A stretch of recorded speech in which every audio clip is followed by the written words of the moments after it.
It's 4 a.m. in the morning, 4:23 to be exact. And I've been awake for a little bit. And I guess what's been coming up lately is the different levels that we exist on, and how some of us are aware of the more finer and subtle levels of existence and more sensitive to it, and others are more asleep to it yet. And how, when it comes to dating, connection,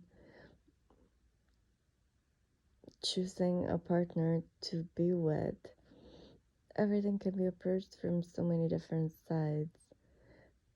And the more you open up to spirituality and become aware of the truth of who you are, that you're everything, all there is, and you are consciousness expressing itself in this particular body at this particular moment,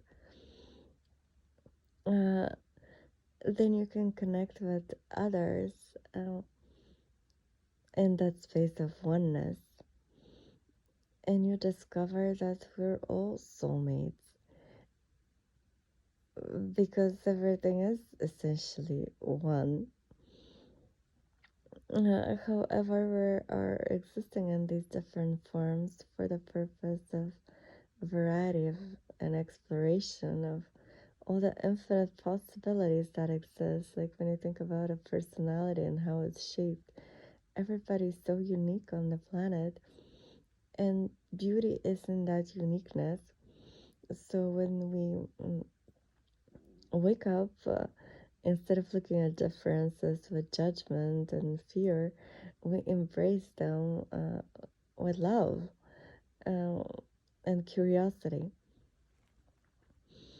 And when we connect, and then our desire for connection becomes deeper in a sense, because when you feel deeply connected with everything and everyone, naturally, if you want to be in a relationship with another, you cannot anymore connect with somebody who has not gotten this realization, because you feel the depth of the connection and you can reside in that space of oneness with them.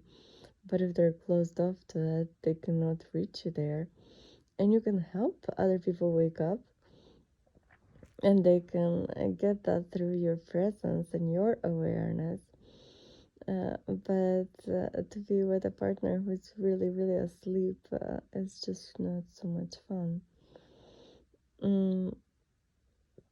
So then what happens is, instead of looking to connect first on the physical, based on physical attraction, like the connection of the bodies, and that's how you're like, oh yeah, we're one. You first connect on the spiritual, because you meet in that awareness, and then you have to make sure that you match up on the other levels, the emotional, the mental, and the physical.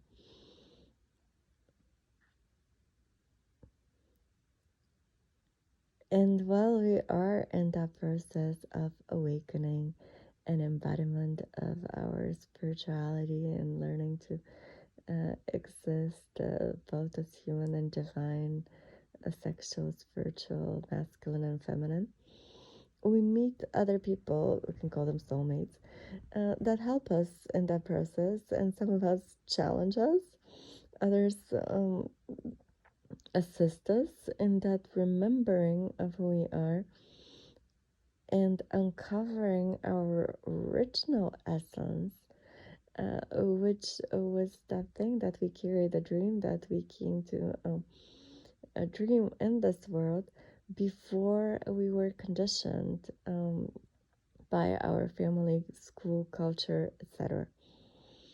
So really, when we meet these soulmates, twin flames,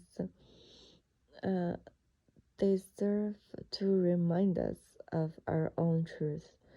And twin flames are usually more extreme, what people call twin flames, mm, because it's a closer of a connection, and they really can mirror to you everything, at least in my experience.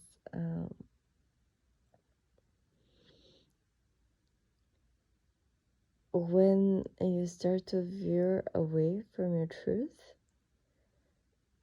somebody will show up to remind you why you're here and to evoke your original essence in you. And that is very useful because this is what we're here to do, to express ourselves.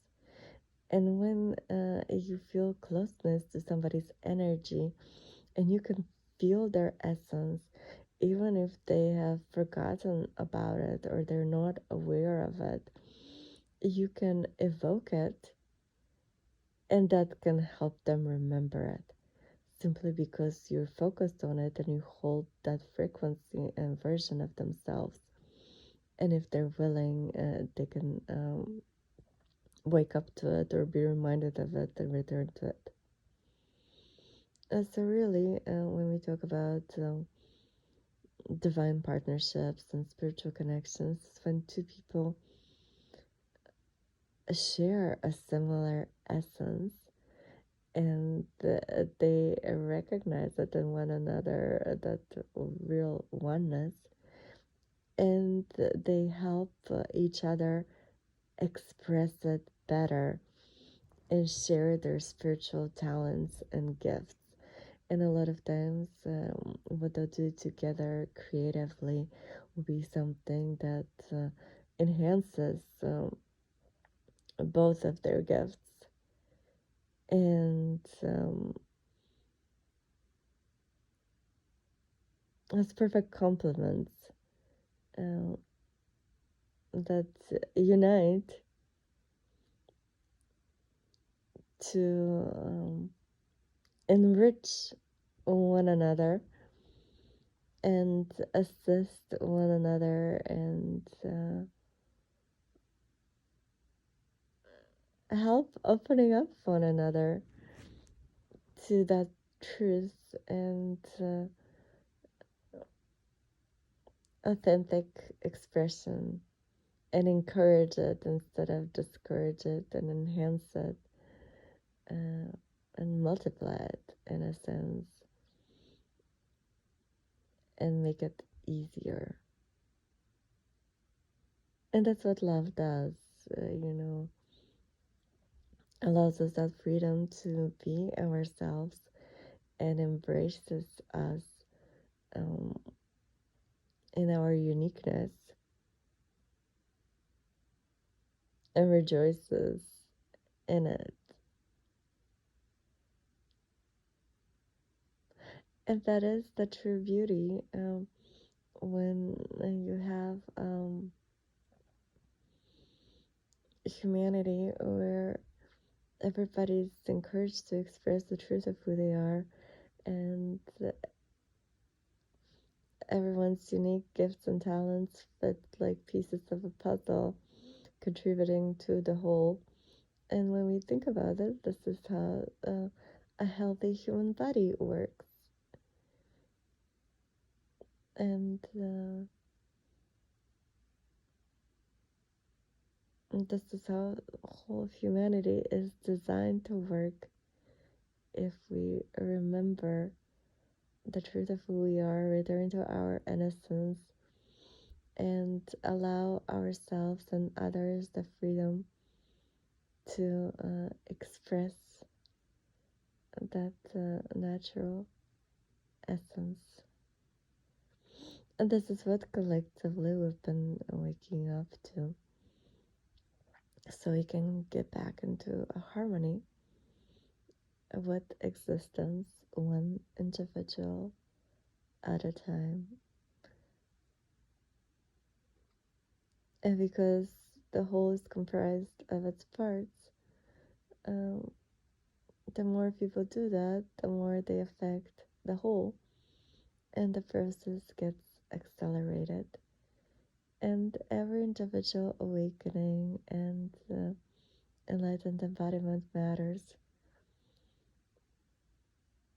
So, yeah, for everybody who's doing the work of unlearning and uncovering and peeling layers to return to the truth of who they are, and being courageous enough to express what's already and always been within them, and daring to live their own personal dream, even if that means sometimes disappointing loved ones and colleagues and friends, and uh,